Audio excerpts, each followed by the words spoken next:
What's up ka vlog? Wala. Hindi na natin, hindi ko na kayo ma-update sa ano kung nasaan yung aeroplano ngayon kasi nag-off down ng radar. Hindi na matrace sa ano natin, sa apps natin. Pero pasensya na sa inyo mga followers ko. Magpo-post tayo niyan. Kasi nga kay PRD ko lang naramdaman na naging safe ako bilang empleyado. Uwi ng gabi, uwi ng madaling araw. Ito bilang isang driver, hindi ka mangangamba saan ka mapadpad. So ngayon nakakatakot. Tingnan mo yung routine ngayon. So talamak yung ano sa routine.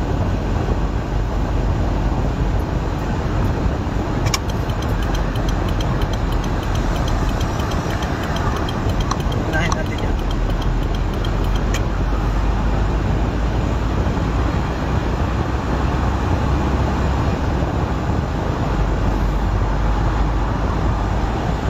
Yan tayo. Trabaho tayo pero makabantay tayo. Yan lang. Mahirap na ngayong panahon ngayon. Shoutout nga pala sa may comment dyan. Sabi, hindi lang naman sa Pilipinas yung nagmahal ng bilihin. Pati daw sa London. Sa London daw siya eh. O sabihin natin na sa London. Masalamat ka, nasa London ka. Ka-vlog. Kasi kung nasa Pinas ka, nako, baka nga umaaray ka pa kapag nagpapadala dito sa pamilya mo sa Pilipinas. Kung may pamilya ka, maalma ka, bakit kakapadala ko lang nung nakaraan ah? Bakit ngayon papadala ulit? Ganon? Ha? Wala daw sa presidente yung ganon. Tama nga naman oh, wala sa presidente yon kasi nga presidente lang siya, diba? Presidente lang siya. Pero kung ordinaryong tao siya, may magagawa siya. Baliktad eh. Ay nako. Naalala ko yung Maynila, pinagbayad yung gobyerno. Pero hindi naman nagbayad yung gobyerno. Hindi pinagbayad kasi nga presidente si Tatay Digong, may ginawa siya. Tapos yung serbisyo ng tubig, binigyan ng ultimatum 120 days, di ba, naayos yung ano ng tubig. Ganun lang, pag panindigan mo talaga na para sa bayan ka, may magagawa ka. Eh ngayon wala. Kaya makukumpara natin. Pero sabi nga ni President Duterte, respetuhin pa rin natin si Bongbong Marcos bilang presidente. Kaya tayo guys, maaray na tayo sa mga presyo ngayon. Pati toll gate nga eh, 79 na. Respetuhin pa rin natin si Bongbong. Oo, kahit hindi na maganda yung pinagagawa. Kasi napanood ko yung interview kay President PRRD. Sabi niya, sabi nang nag-interview, paano mo ituring si BBM ngayon? Siyempre, presidente pa rin daw. Kaya tayo, kahit alam natin may mali, may ano, respetuhin pa rin natin si BBM. Kasi submit to the authority tayo. Kahit mali man yung nagawa na ano, sabi nila walang magagawa yung Pangulo. Meron magagawa, presidente eh. Pero walang ginawa. Kanya na nga nag ano eh, sa bibig niya nga mismo nagsabi na walang jurisdiction ang ICC. Pero respeto pa rin tayo.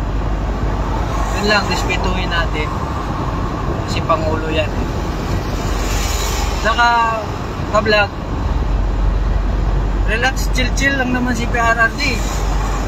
Panood nyo yung siner ko. Sabi ni PRRD, si General Torre, trabaho lang niya yan. Ginagawa lang nila yung trabaho nila bilang pulis. PRRD, alam niya, kaya niyang, kaya tayo, respeto pa rin. Nating, yung iba makakomment kaya, yan tuloy, binabastroke din sila sa comment. Respeto pa rin. At masakit yung ginawa nila. Siyempre, nasaktan tayo. Ako, nasaktan ako. Bilang isang driver na papadpad ako kahit saan. Sa panahon ni Tatay Digong lang talaga feel mo na safe na safe.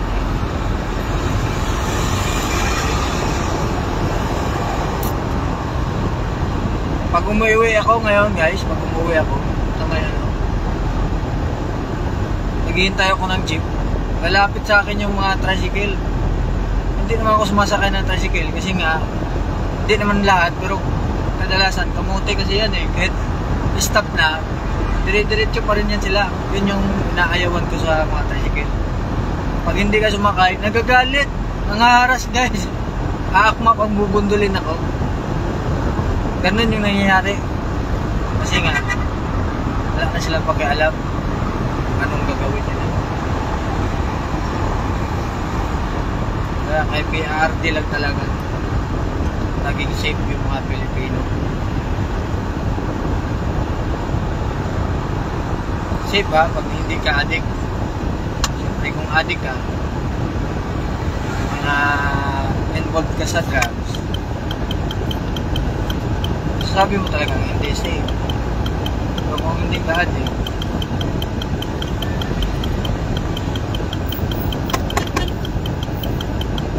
bigyan natin yan.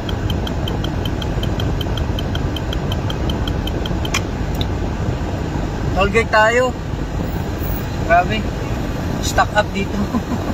Stock up.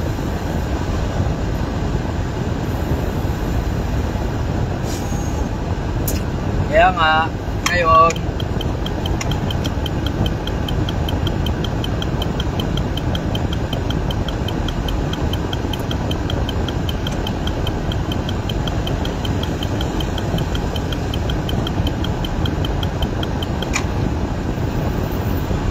sayang yung load natin 22,000 tapos sinundan natin stock up lang.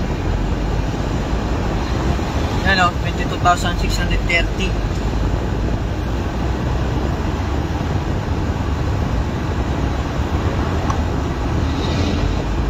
Off na yung radar. Okay lang yan guys. Hindi pa naman yan natulan. Wala, totoo talagang walang warrant. Hindi pa naman, kasi wala pa namang kaso. Baga invitation lang yun. Kasi mag-iimbestiga pa sila.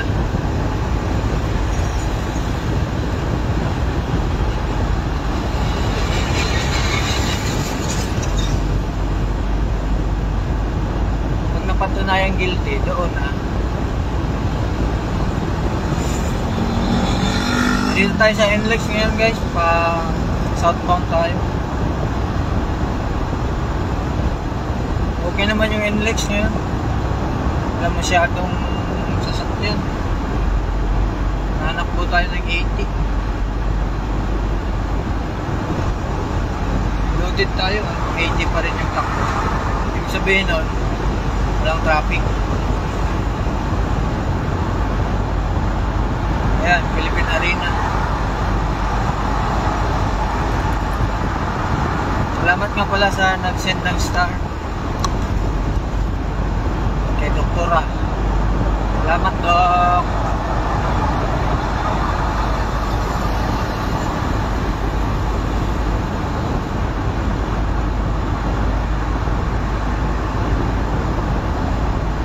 Kaya kung ayaw nyo ng mga content ko na naging sa kay PRRD guys,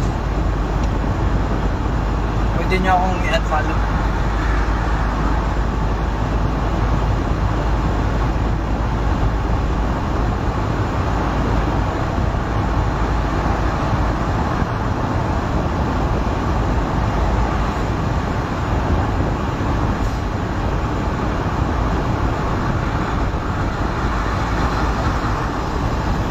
Iba yung ano ngayon?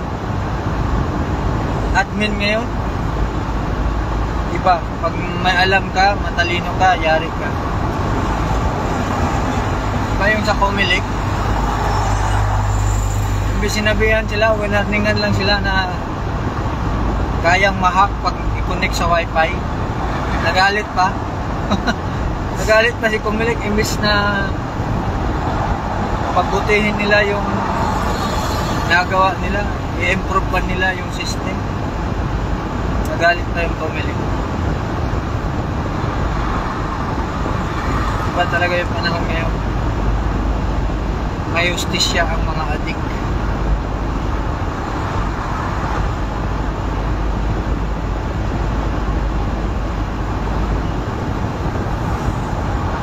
Kawawa tayong mga ordinaryong tao.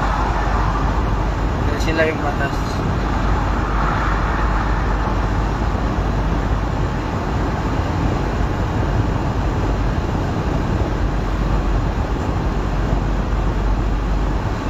Ayaw lang naman ni Tatay Digong na magkagulo ang Pilipinas.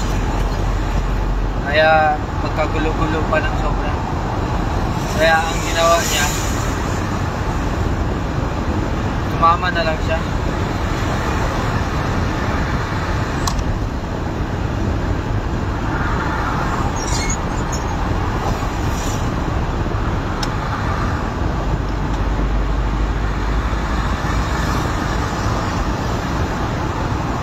Patrak ko.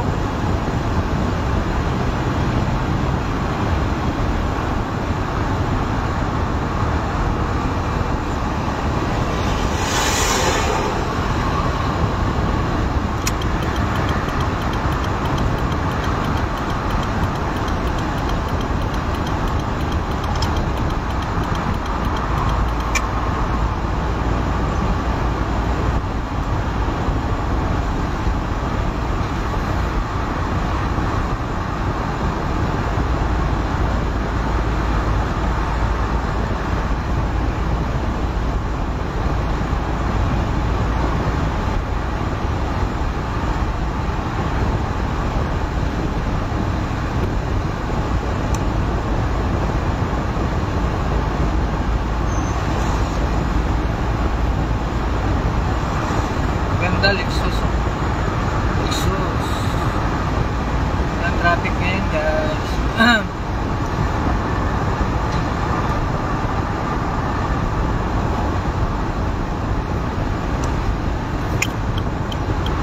Ito tayo sa third lane. Malubak yung third lane.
tong cellphone natin.